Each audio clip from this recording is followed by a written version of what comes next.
अभी ये लोग बोलते हैं मोदी तो चाय वाला रे, ठीक है चाय वाला है, चाय बेच लेंगे, लेकिन एंटोनिया मायनो क्या नाम है उनका, राजमाता से पूछो कि फिर से नाचेंगी दोबारा। हैं मोदी जी दूसरी नहीं तीसरी बार मैं बोल रहा हूँ ये आ नहीं पाएंगे, बिल्कुल मैं बोलूँगा। अरे फिर आपको क्यों मिर्ची लग रही है, आपको क्यों मिर्ची लग रही है? आपने देखा कभी?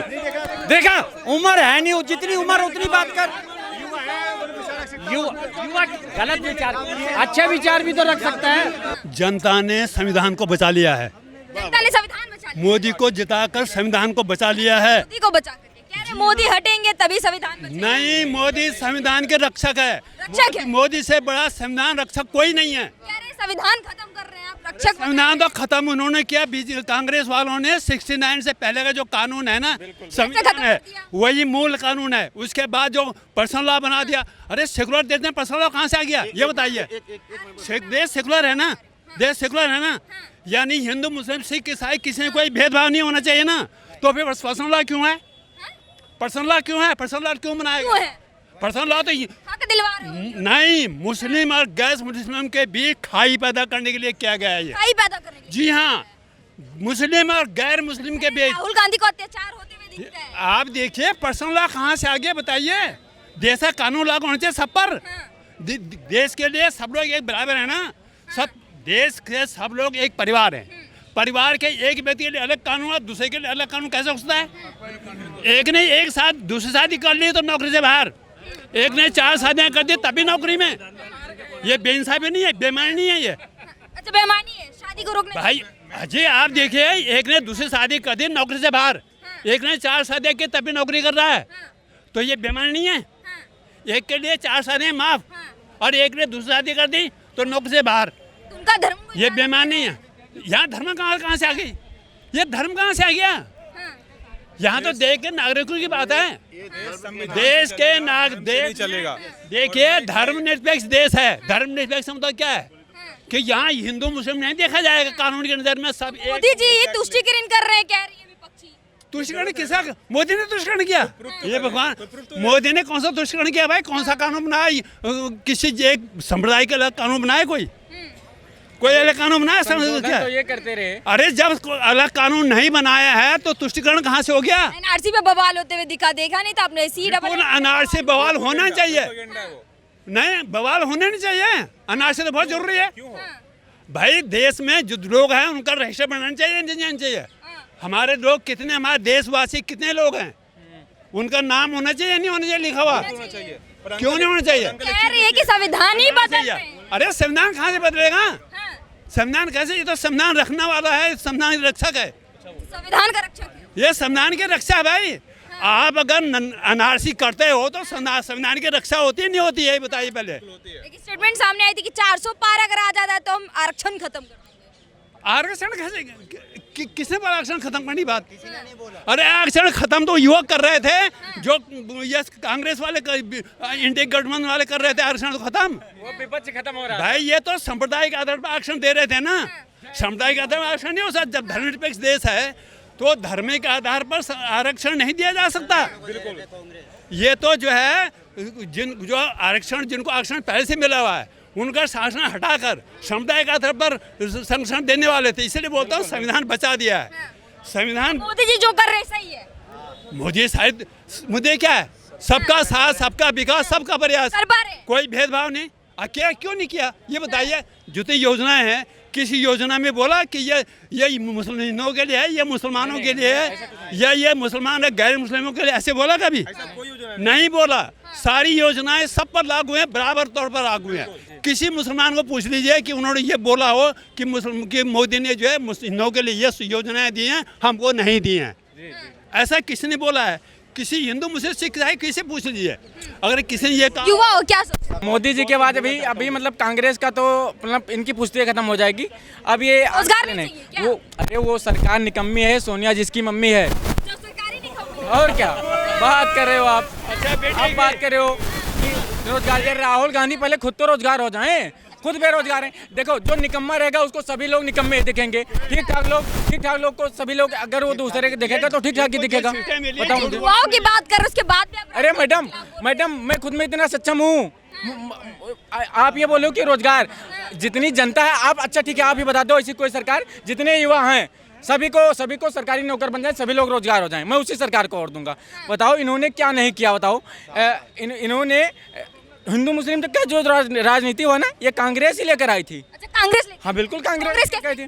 कांग्रेस ने भाई मनमोहन सिंह जी थे, उन्होंने बोला इस पर इस चीज़ पर फलाना अधिकार पहला अधिकार इनका है। ठीक, ये मोदी जी ने, मैं मोदी जी के मुख से यही सुनना चाहता था कि गरीबों का है, ये गरीबों का है, ये पीड़ित महिलाओं का है। ठीक है, और ये लोग हमेशा देश को ठगे हुए हैं, ठग रहे हमेशा कहते ठगे। हैं मोदी जी ठगी का काम करते हैं। मोदी जी सुनो, अभी एक मिनट, अभी ये लोग बोलते हैं मोदी तो चाय वाला रे, ठीक है चाय वाला है, चाय बेच लेंगे, लेकिन अंटोनिया माइनो क्या नाम है उनका, राजमाता से पूछो कि फिर से नाचेंगी दोबारा। सोनिया गांधी ये बोल रही थी कि मैं अपने बेटे को इस बार आप लोगों को सौंप रही हूँ। अरे आपके बेटे को लेगा कौन आपके बेटे को? कभी वो हिंदू धर्म को टारगेट कर देगा, कभी बोलेगा कि हमारे सूर्य भगवान को मुझे प्रधानमंत्री बना दो, इधर से उगते होंगे उधर उगा देंगे, मंच पर जाएगा वहाँ बोलेगा hello hi bye good bye tata. भैया कौन लेगा उनको, कौन लेगा? यहाँ पर पूछो कि कोई अपने बच्चों का टीचर बनाना चाहेगा राहुल गांधी को? पूछिए एक बार। आपको क्या लग रहा है? मैम 2013 से पहले कांग्रेस एक कानून ला रही थी जिसमें क्या था कि अगर कोई हिंदू लड़ाई करता है मुसलमान से तो इसमें जो पीड़ित होगा वो हिंदू ही होगा, मुसलमानों को पूरी छूट दी जाएगी। लेकिन भाजपा सरकार का भाई ये कांग्रेस दे रही थी, मुसलमानों का बिल पारित कर रही थी, लेकिन 2014 में मोदी सरकार ने ये वाला कानून का पूरा खंडन कर दिया था कि भाई ये वाला कानून नहीं पास होगा कि अगर हिंदू मुसलमान की लड़ाई होती तो हमेशा पीड़ित जो है हिंदू को ही माना जाएगा। तो मैम ये सारी राजनीति जो हो रही है वो ये मुसलमानों के लिए हो रही है, क्योंकि इनकी ज़्यादातर जनसंख्या बढ़ जा रही है। अगर इसमें इनको अगर वोट खत्म कर देते, मुसलमानों को अगर हम वोट खत्म कर देते हैं तो सारी की सारी राजनीति एक हो जाएगी। मैं जनरल कैटेगरी का हूँ, मैं 28 साल का हो गया हूँ, मैं यूपी पुलिस का फॉर्म नहीं भर सकता, लेकिन मेरा दोस्त 29 साल का है, ओबीसी का है, वो फॉर्म भर सकता है। क्यों भर सकता है? ये कहाँ इक्वलिटी है? कहाँ गई इक्वलिटी? उसको कास्ट में छूट मिले। आप बताओ ना, आपको लग रहा है सब सही हो रहा है? मैं तो बताओ ना किसकी देन है? पत्रकार महोदया का किसकी देन है बताओ आप। आपने अपनी बात पूरी कर ली, अब तसल्ली से सुनो, ठीक है। पत्रकार महोदया का प्रश्न ये था, क्या मोदी सरकार में इक्वालिटी मिल रही है? ठीक है, आपने सरकार में इक्वालिटी नहीं मिली। आपने मैम मोदी सरकार मेंशन की थी, ठीक है। उन्होंने पूछा क्या मोदी सरकार में इक्वालिटी मिल रही है या नहीं मिल रही? आपने देखो, फिर आप बीच में बोल रहे हो। मोदी सरकार में इक्वालिटी का कोई भी स्टेटस चेंज नहीं हुआ है, जो पहले था वही अभी भी है, पहले से ही गलत हो रहा है, लगातार हो रहा है। आप सुनने की क्षमता रखोगे थोड़ी, ठीक है। अब 30 सेकंड भाई बन के कुछ मत बोलना, ठीक है। अब सुनो मेरी बात, जब आपने छूटते ही बोला कि नहीं मिल रही, ठीक है, लेकिन आपकी जानकारी के लिए मैं बता दूं कि जनरल कैटेगरी के लिए जब आप बात करते हो ना, जनरल कैटेगरी को बिल्कुल ज्यादा वंचित जो रखा हुआ था वो कांग्रेस की गवर्नमेंट में रखा हुआ था, और जब से मोदी गवर्नमेंट आई जनरल के अंदर भी इकोनॉमिकली वीकर सेक्शन के लिए उन्होंने लेकर के आए वो लोग जिसके अंदर आरक्षण की सुविधा, ठीक है। कहीं ना कहीं पर उन्होंने उनसे बढ़कर के, मोदी ने कांग्रेस से बढ़कर के काम किया, कहीं ना कहीं पर उसकी तरफ जनरल कैटेगरी को इक्वालिटी की तरफ लाने का काम किया है। आप ये नहीं कह सकते कि इक्वालिटी के लिए मोदी सरकार ने कोई काम नहीं किया। मैं कांग्रेस वालों से ये पूछता हूं कि 42वां संविधान संशोधन क्या था जिसके अंदर आपने प्रेम्बल के अंदर चेंज किया, उसके बारे में नहीं बोलेंगे। उस समय पर संविधान नहीं पलटा था जब कश्मीरी हिंदुओं को निकाल दिया गया था, ठीक है, और कोई कुछ नहीं बोला, उस समय संविधान नहीं पलटा था, ठीक है। एक मिनट रुक जाइए, ठीक है। जिस समय पर बांग्लादेश के लोगों को यहाँ पर आकर बसाया गया, रोहिंग्या को बसाया गया,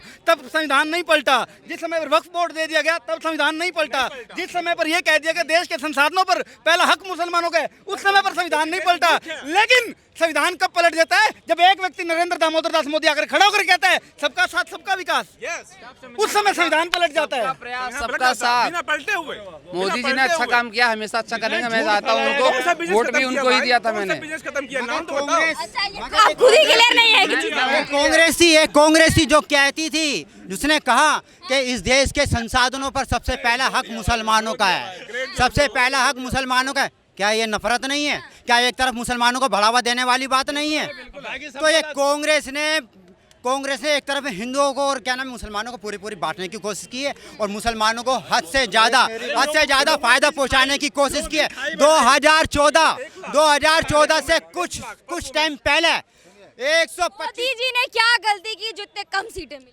मोदी जी ने मोदी जी ने गलती की है गलती मोदी जी ने। वो ये गलती की है कि उन्होंने ये समझ लिया कि इस देश का हिंदू जागृत हो चुका है, अब हिंदू बन करके वोट देगा, जातियों में बंटकर नहीं देगा। ये मोदी जी की गलती थी।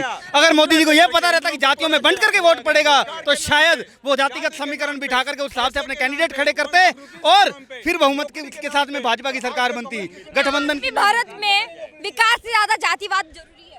देखिए ये कड़वा सत्य है, ये होना नहीं चाहिए, लेकिन ये इस देश का एक मिनट सर, ये इस देश का कड़वा सत्य है कि यहाँ पर डेवलपमेंट के नाम पर वोट नहीं मिलते। अगर डेवलपमेंट के नाम पर वोट मिलते होते तो लोग एम्स गिनते, लोग IIT, IIM, ठीक है, लोग हाईवेज गिनते, रेलवे का इलेक्ट्रिफिकेशन गिनते, वंदे भारत गिनते, बहुत कुछ गिनते लोग, ठीक है, लेकिन यहाँ पर डेवलपमेंट के नाम पर वोट नहीं मिलते इस देश में। प्याज में वोट मिलते हैं, तभी मिलते हैं। कौन सा कैंडिडेट जाति का है।